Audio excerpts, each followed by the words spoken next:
Dans les 5 premiers épisodes, nous avons défini et spécifié ce qu'était la stratégie du luxe.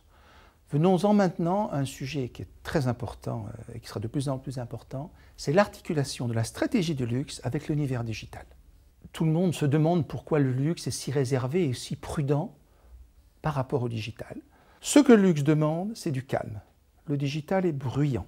Le luxe demande de l'élégance. Le digital est clinquant. Le luxe demande de l'espace. Le digital est entassé. Le luxe demande un contact humain. Le digital est automatisé. Les moteurs de recherche. Le luxe demande que l'on choisisse pour le client et à sa place, qu'on le conseille. Dans le digital, on choisit, c'est le client qui choisit. C'est le crowdsourcing.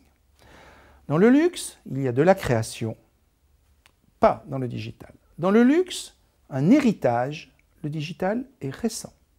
Le luxe demande l'intemporalité, le digital est immédiat.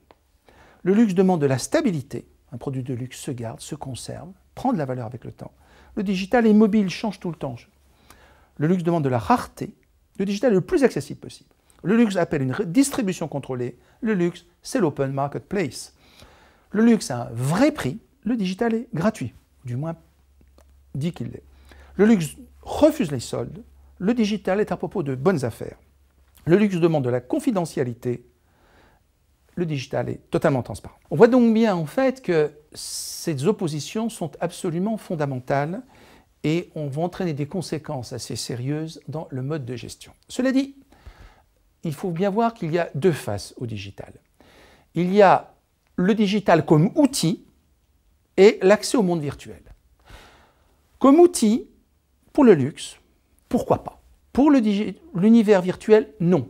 Le luxe apporte du rêve dans le monde réel. Le digital, lui, est un monde virtuel. Donc le luxe n'est pas fait pour ce monde virtuel. Cela dit, pourquoi cette question se pose également? Les clients du luxe sont des clients très au fait du numérique. Regardez le tableau.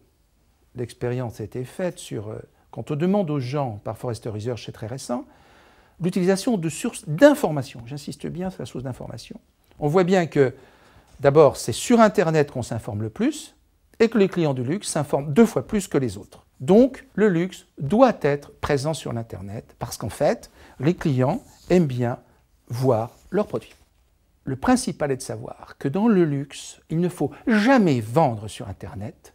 Je ne dis pas utiliser Internet comme outil de vente de temps à autre pour des clients que l'on connaît. Non, je l'explique dans mon cours. Mais vendre de façon ouverte sur Internet, jamais pour le luxe. Par contre, le luxe doit toujours communiquer sur le réseau. Et c'est même un atout fantastique. Le prix, on voit bien le problème du prix, puisqu'Internet est le monde du gratuit, du pas cher, du discount, pas le luxe. Donc il va falloir gérer le prix avec extrêmement grande prudence. Sur la vente, de toute façon, la vente sur Internet est extrêmement faible pour le luxe. Regardez le tableau suivant qui est assez intéressant. On va prendre 2 cas de marque, Burberry et Louis Vuitton. Et on va prendre Facebook. Burberry et Louis Vuitton ont autant de suiveurs l'un que l'autre, à peu de choses près enfin. Burberry en a plus, c'est 8 millions et quelques, Louis Vuitton 5 millions, mais chose considérable.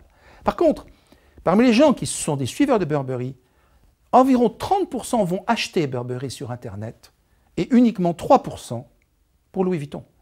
Ça veut donc dire que le client, de toute façon, n'a pas envie d'acheter sur Internet aujourd'hui.